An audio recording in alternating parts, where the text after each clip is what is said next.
ಸರ್ಕಾರಕ್ಕೆ ಸಂಬಂಧಪಟ್ಟಂತ ತುಂಬಾ ಅದ್ಭುತವಾದ ಕಾರ್ಯಕ್ರಮಗಳು ನಡೀತಾ ಇದ್ವು ಸ್ನೇಹಿತರೆ. ಈ ಕುರಿತಾಗಿ ನಾವು ಎಲ್ಲಿ ಎಡವಿದ್ದೇವೆ, ನಾವು ಎಲ್ಲಿ ನಿಂತಿದ್ದೇವೆ, ನಾವು ಏನ್ ಮಾಡ್ತಾ ಇದ್ದೀವಿ, ನಾವು ಎಲ್ಲಿ ಮೋಸ ಹೋದ್ವಿ, ಯಾರನ್ನ ಕೂಡಿ ಮೋಸ ಹೋದ್ವಿ ಅನ್ನೋದು ಕುರಿತಾಗಿ ಹಲವು ರೀತಿಯಾದಂತ ಕಾರ್ಯಕ್ರಮಗಳು ನಡೀತಾ ಇತ್ತು ಸ್ನೇಹಿತರೆ.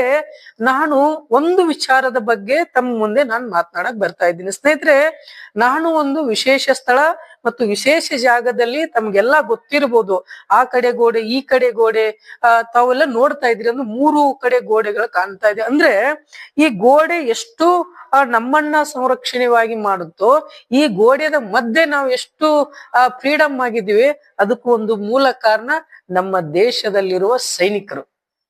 ಅಂದ್ರೆ ಇದೇ ರೀತಿಯಾಗಿ ದೇಶದ ಸೈನಿಕರು ಕುರಿತಾಗಿ ನಮ್ಮನ್ನ ಕಾಪಾಡ್ತಾ ಇದ್ದಾರೆ. ಈ ಕುರಿತಾಗಿನೇ ಆಗಸ್ಟ್ 15ರಂದು ವಿಶೇಷವಾದಂತದ್ದು ತುಂಬಾ ವಿಶೇಷವಾದಂತ ಸಾಂಸ್ಕೃತಿಕ ಕಾರ್ಯಕ್ರಮ ನಡೀತು ಸ್ನೇಹಿತರೆ.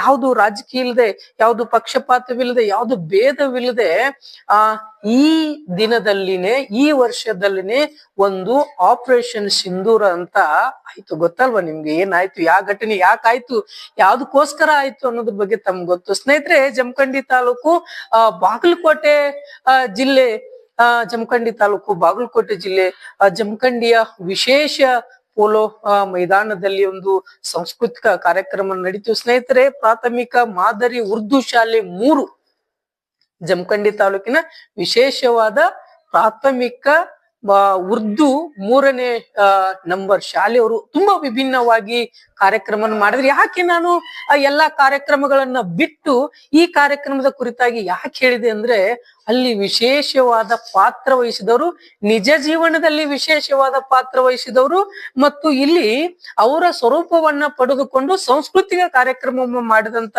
ಈ ಉರ್ದು ಮಾದರಿಯ ಶಾಲೆ ಜಮಖಂಡಿ ನಂಬರ್ 3 ಬಹಳ ಹೃದಯ ಒಂದು ಕುಲುಕುವಂತ ಒಂದು ನಿಜವಾಗ್ಲೂ ಖುಷಿ ಆಗುತ್ತೆ. ಯಾಕಂದ್ರೆ ಇಷ್ಟೊಂದು ವಿಭಿನ್ನವಾಗಿ ಮಾಡ್ತಾರೆ. ಈ ಕುರಿತಾಗಿನೇ ಹಲವಾರು ರೀತಿಯಾದಂತ ಕಾರ್ಯಕ್ರಮ ಬೇರೆ ಬೇರೆ ಜಿಲ್ಲೆ, ಬೇರೆ ಬೇರೆ ತಾಲೂಕಿನಲ್ಲಿ ಅವಾಗಲೇ ಹೇಳಿದಂಗೆ